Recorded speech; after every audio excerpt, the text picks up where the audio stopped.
Et bonjour à tous, ravi de vous retrouver pour l'émission spéciale sur le DCA, crypto, bitcoin, les idées, les meilleures stratégies pour vous aider à réussir et petit à petit à vous intéresser puis à vous investir sur le marché des crypto-actifs. Je fais le disclaimer en tout début d'émission, bien entendu je ne suis toujours pas conseiller financier, je suis un simple particulier comme vous tous qui essaie de se dépatouiller au quotidien avec le marché des cryptos depuis quelques années désormais. Je vous accompagne sur YouTube lors d'une quotidienne depuis désormais 4 ans et il y a également les live Twitch tous les lundis avec différents invités plus nos deux habitués que vous ne connaissez que trop bien.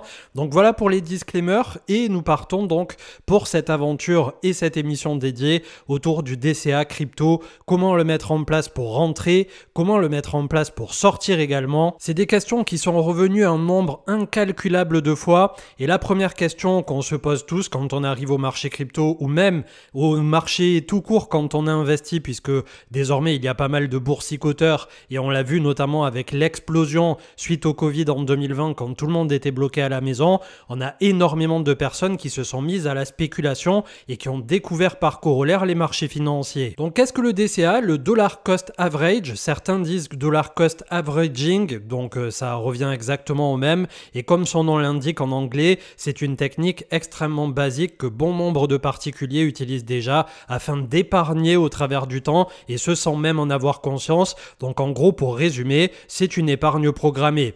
Il s'agit donc simplement de créer une récurrence dans votre investissement que l'on nommera également un plan et ensuite, le plus simplement du monde, bien que ça soit tout sauf simple, de vous y tenir tant pour rentrer que pour sortir et c'est ce qu'on va voir au travers donc des différents slides.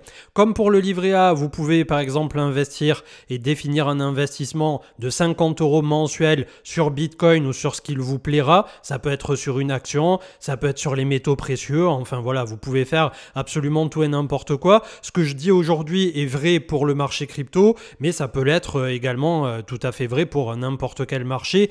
À ceci près que il ne faut pas négliger le risque et ça c'est quelque chose aussi de très important, que c'est pas parce qu'on a investi en DCA que forcément à un horizon de temps de X mois, X années, on aura un retour positif. Vous pouvez être tout à fait persuadé qu'un actif performera à l'avenir. Un jour, il y a une décision d'entreprise ou quoi que ce soit qui se passe, ou même un drame un peu comme on l'a déjà eu ces dernières années, notamment avec FTX pour le marché crypto. Et vous voyez qu'il y a des moments très très difficiles à traverser. Donc vraiment, ne minimisons pas le risque de perte potentielle de capital sur les marchés puisqu'elle est omniprésente. Et on en vient à la question suivante qui est le pourquoi. Pourquoi le fameux DCA, maintenant qu'on a identifié la façon sur laquelle nous allons pouvoir procéder. Il existe autant de profils d'investisseurs que de personnes et de psychologies différentes. Cependant, l'immense majorité des investisseurs qualifiés ou non obéissent finalement aux mêmes règles, tant sur le plan des chiffres que sur celui de la psychologie de marché pure et dure. Donc on est drivé par deux émotions antagonistes et extrêmes. Ce sont la peur quand les marchés chutent brutalement et que tout le monde est vraiment en dépression, en mode ça y est, on vend tout à n'importe quel prix et ça même au niveau des investisseurs professionnels, Wall Street pour ne pas les citer, on a vu des fois des folies s'emparer des marchés professionnels. Alors je vous raconte même pas pour les particuliers qui sont quasiment pas éduqués financièrement. Et à l'autre extrême opposé du spectre, on a quand tout le monde se rue sur un actif, le FOMO, Fear of Missing Out, la peur de louper cette bonne opportunité. Tout le monde est en train de scander sur les réseaux sociaux Bitcoin 100 000, ça y est c'est sûr, mettre des emojis fusées. Vous l'avez tous connu au dernier cycle, on était les premiers à vouloir tous voir le BTC à 100 000. Malheureusement, il s'est arrêté un peu avant les 70 000 et la suite de l'histoire, on la connaît en tout cas pour l'instant telle qu'elle l'est aujourd'hui. Donc vraiment, ça, c'est deux moteurs extrêmement puissants. Cette urgence de vouloir investir sans prendre le temps de réfléchir, sans se poser, prendre je dis souvent cet exemple un peu débile, mais un papier et un stylo et de poser les choses à l'écrit, de se dire bon, qu'est-ce que je fais? Est-ce que c'est raisonnable? Est-ce que je maîtrise mon sujet? Est-ce que je ne vais pas investir puisqu'une autre personne m'a dit que? Et à partir de ce moment-là, on commence à avoir un cadre qui est déjà un peu mieux défini. au-delà du fait de se fixer des limites aussi, tant sur le plan pécunier que sur le temps temporel, mais on va y revenir. Ce sont donc des biais émotionnels basiques, mais qui sont extrêmement destructeurs dans la vie d'un investisseur, de même que pour ceux qui se frottent à du trading un peu plus actif et un peu plus, on va dire, soit journalier, hebdomadaire, etc. Et donc, une fois qu'on a défini les deux points précédents, c'est bien beau, mais je DCA quand et comment? C'est là le nerf de la guerre. Nous allons traiter donc dans les prochaines vignettes de 3 types de DCA différents, mais qui auront la même finalité, qui ne seront tout simplement pas appliqués de la même manière. Le but étant de tourner autour d'une épargne programmée qui sera soit déclenchée à l'aveugle de façon tout à fait automatisée, ou bien sur des niveaux prédéfinis, et ce de façon manuelle. Le premier DCA, celui qui pourra correspondre à bon nombre de personnes et de particuliers qui n'ont pas envie de se casser la tête et qui ont envie de profiter de la vie hors des écrans, hors des wallets et hors de cette agitation continue de la foule qui règne autour de l'univers en particulier et de l'écosystème des crypto-monnaies ou de la blockchain, c'est, je l'ai nommé, le DCA Destiny. Vous êtes un éternel optimiste, vous croyez en votre bonne fortune et vous faites confiance en l'avenir, c'est ici que débute votre DCA à l'aveugle. Peu importe la phase de marché en cours, qu'on soit sur un point haut, qu'on soit dans l'euphorie, qu'on soit dans la dépression extrême qu'on a traversé ces derniers trimestres, vous avez décidé de débuter une épargne programmée sur un actif, quel qu'il soit, et vous trouvez une plateforme qui pourra vous permettre de le faire de façon automatisée. Maintenant, que ça soit les actions, les métaux, les cryptos, vous pouvez absolument tout automatiser. Vous prévoyez un débit, un SEPA, un virement de X euros par mois et ça vous le fera quoi qu'il arrive, quoi qu'il advienne. Vous définissez un budget hebdomadaire ou mensuel, vous cliquez et c'est parti. Oui, c'est aussi simple que ça. Je rappelle bien évidemment qu'il y a toujours une perte de capital partielle ou totale qui peut arriver si jamais vous n'avez pas de chance. Ça n'est pas du gagnant-gagnant à tous les coups, mais c'est quelque chose qui simplifie énormément la possibilité comme ça de se faire cette épargne programmée. Pas besoin de compétences particulières si ce n'est de définir un point d'entrée financier, 50 euros par mois, 100 euros par mois, 10 euros par mois. Vous êtes complètement libre de votre budget, mais également un point de sortie puisque que ça soit au niveau de vos finances, par exemple, si vous comptez transformer 100 euros en 200 euros, mais également au travers du temps, il faut bien savoir se rendre à l'évidence aussi. Si vous avez mis 100 euros et qu'au bout de 2 ans, 3 ans, 5 ans, il ne vous en reste plus que 50 ou 10 ou 20 ou 30, c'est que vous aurez fait un investissement qui malheureusement se sera avéré infructueux, que vous soyez rentré en une seule fois ou que vous ayez appliqué cette fameuse épargne programmée au travers du temps. Et j'insiste bien sur le fait que forcément, quand il y a des gagnants sur les marchés, il y a des perdants derrière, donc ça n'est pas un jeu qui garantit systématiquement un quelconque gain que ce soit. Le suivant, on l'appellera le DCA Sniper. Il est tapis dans l'ombre du bear market avec sa tenue camouflage et prêt à tirer, mais il retient son souffle pendant des mois et vous attendez sagement que le marché vous offre moins 10, moins 20, moins 30, parfois plus sur le marché crypto, et vous abattez à ces occasions vos cartes de façon régulière, mais dans la retenue du plan que vous vous êtes fixé en amont. Donc tout simplement, si vous avez défini que votre trigger, c'est un moins de 30% pour un actif sur le marché crypto, ce qui arrive plusieurs fois par an, et bien vous attendez d'avoir cette position qui vient s'ouvrir. Alors on pourrait déjà presque ne plus qualifier ça comme un DCA, mais à partir du moment où vous le faites sur plusieurs itérations, à chaque fois qu'on baisse de 10, 15, 20, 30%, en général on peut commencer à qualifier ça d'un DCA, mais un DCA un peu plus à la fois agressif au niveau de la façon de procéder, qui nécessite des compétences un peu plus poussées pour identifier quand le marché vous offre ces opportunités qui sont un peu plus importantes que la personne qui fait complètement à l'aveugle, vous en conviendrez, et également identifier si on est plutôt sur un top de marché, un début de descente, en fin de descente, et vous pouvez notamment vous appuyer sur le magnifique outil qui est l'analyse technique. Là on rentre dans quelque chose de bien plus avancé, de bien plus poussé que celui qui met juste son épargne programmée automatisée en route. Le troisième, et qui est pas forcément plus poussé que celui du sniper qu'on vient de voir, mais qui est un peu plus engagé financièrement, un peu plus agressif encore. Certains le qualifieront d'average double down, certains autres martingale, et clairement je suis pas fan de ce terme, puisque martingale ça renvoie à du gambling, ça renvoie à du casino, et c'est pas du tout le message que j'ai envie de faire passer sur cette chaîne, et c'est pas du tout représentatif du marché crypto. Donc peu importe le nom ronflant qu'on puisse lui attribuer, dans la pratique il s'agit comme d'habitude de définir un point d'entrée bien précis et un point final qui l'est tout autant par rapport à ce que vous comptez sortir où et quand pourquoi, comment. Vous répondez d'abord à toutes ces questions et ensuite vous commencez à investir quand vous avez toutes les cartes en main. Et un exemple concret, je décide de commencer à investir en DCA sur Bitcoin à 30 000 $. J'estime qu'il peut descendre à 20 000 $. Je commence à rentrer 5% par exemple à 30 000, je rentre 7% à 29 000, 10% à 28 000, peut-être 20% à 25 000, etc. pour essayer d'arriver à la totalité de ma somme des 100% que j'avais prévu à l'origine, puisque le but c'est pas de mettre plus d'argent que ce qu'on avait prévu à l'origine. Donc admettons que vous aviez une enveloppe de 1 000 €, entre les 30 000 à 20 000, vous allez dépenser ces 1 000 € dans votre investissement, mais le but c'était de mettre par exemple 50 € ou 100 € au départ et d'arriver sur des positions à plusieurs centaines d'euros au fur et à mesure que vous vous rapprochez des fameux 20 000 $ qui sont le point bas que peut-être le marché aurait pu et aurait dû respecter, mais là ça n'engage que moi par rapport à ce cycle. On est passé en dessous, on est allé à 15 500, donc vous voyez qu'il y avait encore du rap derrière. Mais la psychologie en fait qu'il faut en retenir, et l'exemple ici avec des chiffres qui sont volontairement imprécis juste pour imager le propos, c'est qu'en gros au plus ça descend dans le trou du lapin blanc, dans le terrier, dans le rabbit hole, et au plus vous devenez agressif sur ce DCA en continu qui, au fur et à mesure que le marché vous offre des prix de plus en plus attractifs, bien entendu que ça devient un peu plus intéressant de renforcer un peu plus fort au fur et à mesure qu'on descend.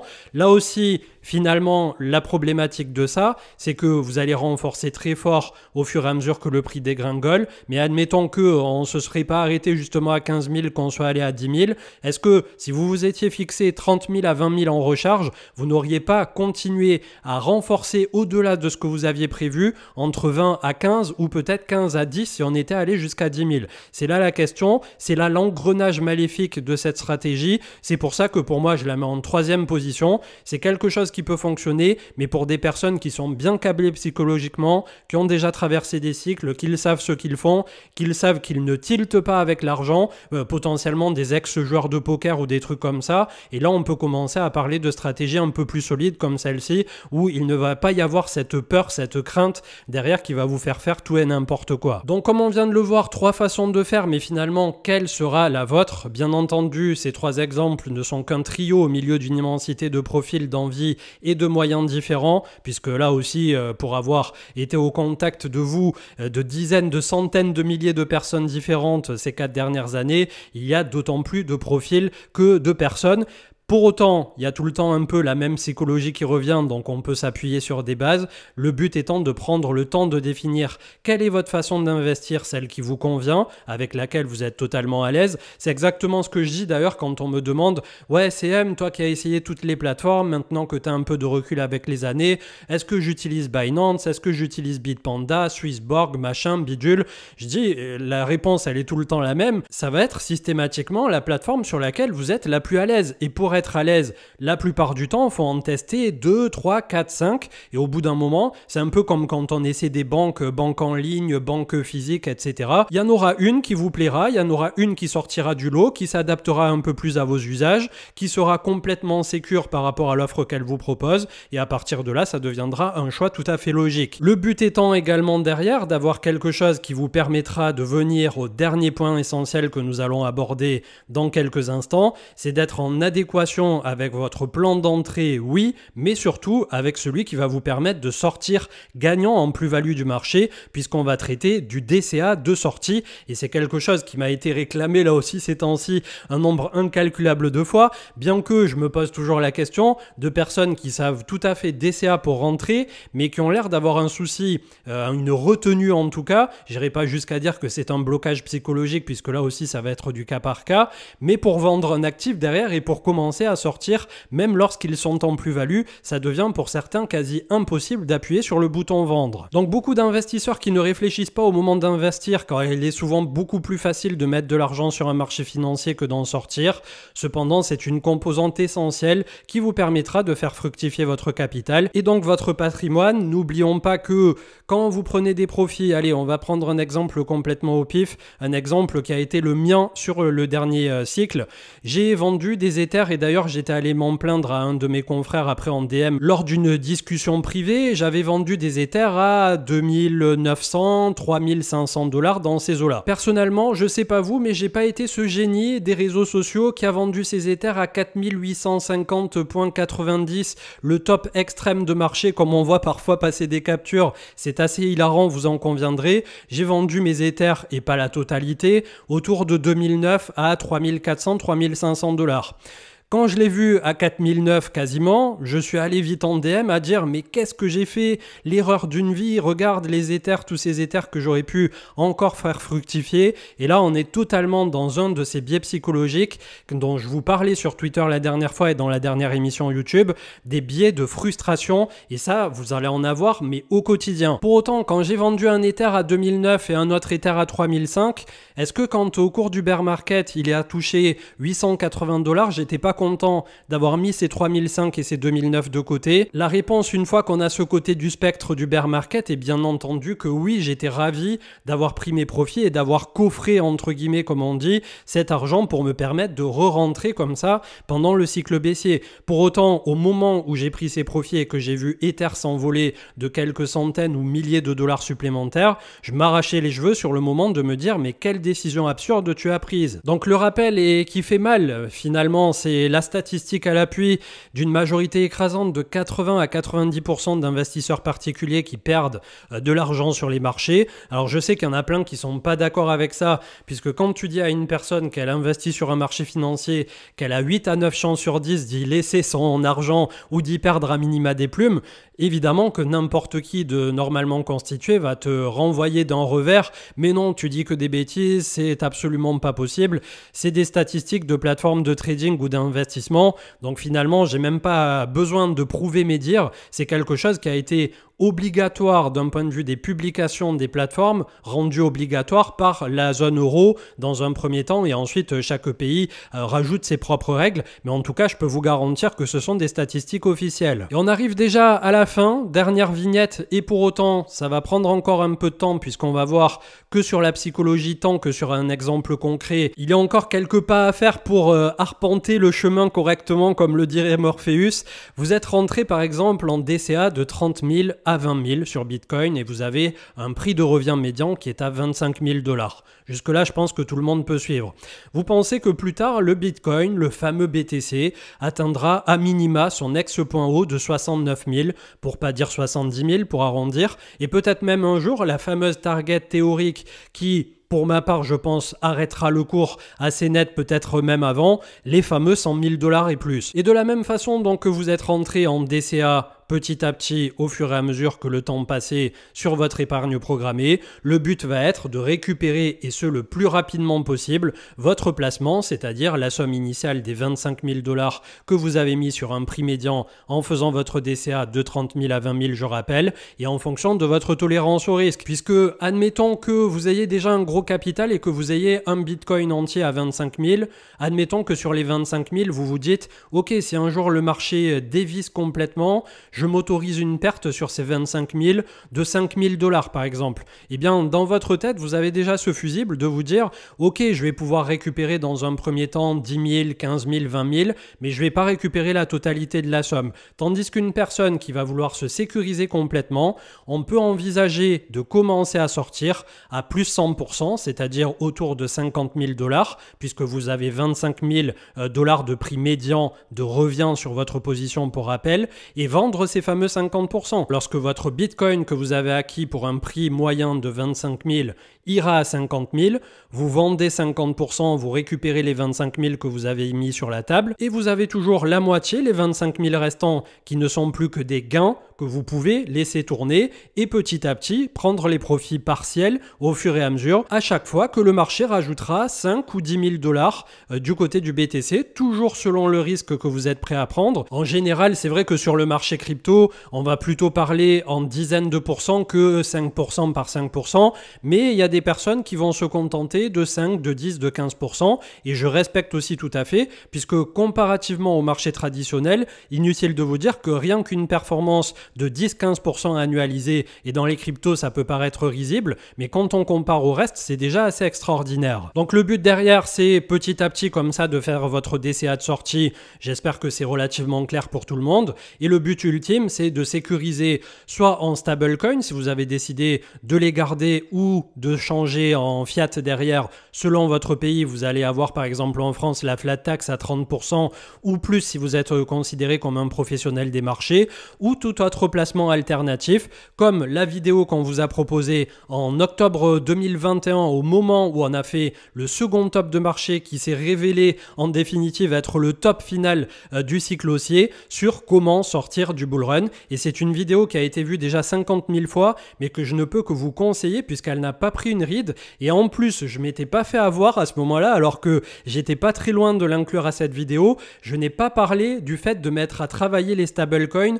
sur des plateformes centralisées de type FTX ou que sais-je, ce qui m'a évité bien des désillusions et personnelles et communautaires, puisque malheureusement l'histoire s'est écrite ensuite bien dramatiquement pour tous ces placements qui ont fait perdre un argent assez mirobolant à beaucoup de personnes et notamment même de notre communauté. Donc je ne peux que vous inviter vraiment en sortie de cette vidéo, vous avez 15 minutes, 20 minutes de plus devant vous probablement au cours du week-end, à consulter cette vidéo sur comment sortir du bull run. Le truc aussi, c'est que cette vidéo arrive un peu tôt, puisque nous, là, nous sommes encore en phase de réaccumulation, de fin de bear market, pour un futur bull run qui pourra arriver, je croise les doigts pour en tout cas, dans les 2 prochaines années révolues. Et bien que 2024, on ne sait pas trop à quelle sauce on va être mangé pour cette itération en particulier. Mais en tout cas, j'espère qu'aujourd'hui, avec cette émission et avec des clés concrètes que j'essaie de vous inculquer au travers de ce que moi j'ai pu glaner comme information ces 4 dernières années, ça vous permettra de vivre un peu mieux votre investissement dans la crypto, de ne pas pour autant minimiser le risque qui est omniprésent. On a des risques de hack de contrat quand on va dans la DeFi et quand enfin on se sort des échangeurs centralisés, on peut perdre sa clé privée, on peut perdre sa ledger, on peut se faire siphonner le wallet pour une mauvaise transaction ou pour une mauvaise signature. Donc clairement, il n'y a pas de repas gratuit dans le marché crypto. Je pense que c'est une bonne phrase qui résume un peu tout ça. Mais par contre, en mettant en place des bonnes pratiques, une bonne hygiène numérique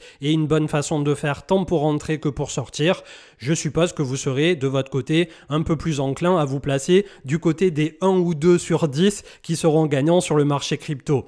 Je vous souhaite un excellent dimanche puisque cette vidéo paraîtra demain et que je l'ai enregistrée aujourd'hui samedi. Et pour ma part, je vous retrouve lundi pour la quotidienne sur YouTube. Et merci encore au quotidien d'être là et de faire de cette chaîne Enter the Crypto Matrix la chaîne numéro 1 qui a été choisie pour les daily par le public. Au niveau des audiences et tout ça, ça fait super plaisir. Même au plus dur du bear market, vous avez renouvelé votre confiance et j'essaierai bien entendu, nous essaierons puisque petit à petit l'équipe d'ECM est en train de s'élargir et je pense que début 2024 on va vous surprendre avec un nouveau format. Vous verrez que on essaiera dans les 2-3 prochaines années de pousser très largement CM à l'étage supérieur.